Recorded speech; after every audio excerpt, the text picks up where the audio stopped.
Ashok खराच्या सिन्नरमधील मिरगावच्या form हाऊसवर crime ब्रांचचा छापा। महत्त्वाचे दस्तावेज पोलिसांच्या हाती, तर फार्म हाऊसवरून एक पिस्तूल आणि कारतूसही केलं जप्त।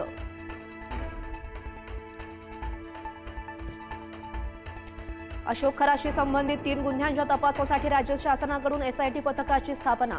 अशोक खराचा पाय आणखी खोलात जाण्याचीही शक्यता। एसआयटी प्रमुखपदी आयपीएस तेजस्विनी सातपुतेंची नियुक्ती।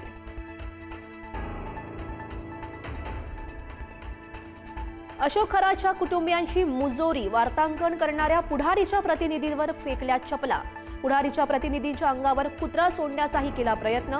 खराच्या मुलामुलींकडून धमकावण्याचाही प्रयत्न।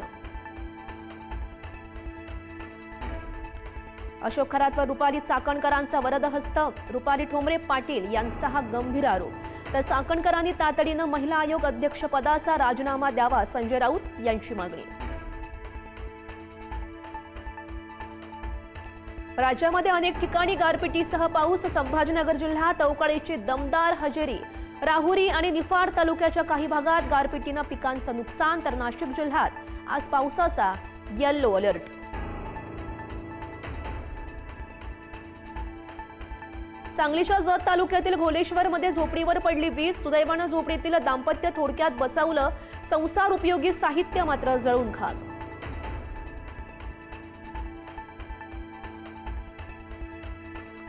पुण्यातील इंदापूरच्या भादलवाडीत वीज कोसळली। रात्री 9:30 वाजण्याच्या सुमारास नारळाच्या झाडावर ही कोसळली वीज। दृश्य सीसीटीव्हीमध्ये कैद।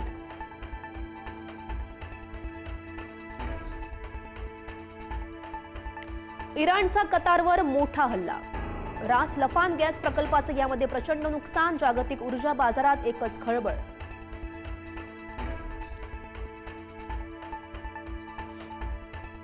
इराणकडून अण्वस्त्रांचा संभाव्य वापर होण्याचीही शक्यता। अण्वस्त्र हल्ल्याच्या शक्यतेनं जागतिक आरोग्य संघटना सज्ज।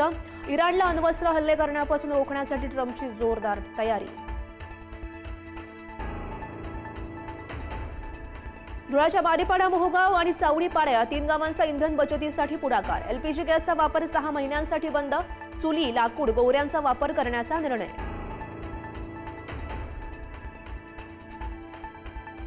शिवाजी पार्कात आज मनसेचा गुढीपाडवा मेळावा। गुढीपाडवा मेळाव्याचा नवा टीजर देखील जारी।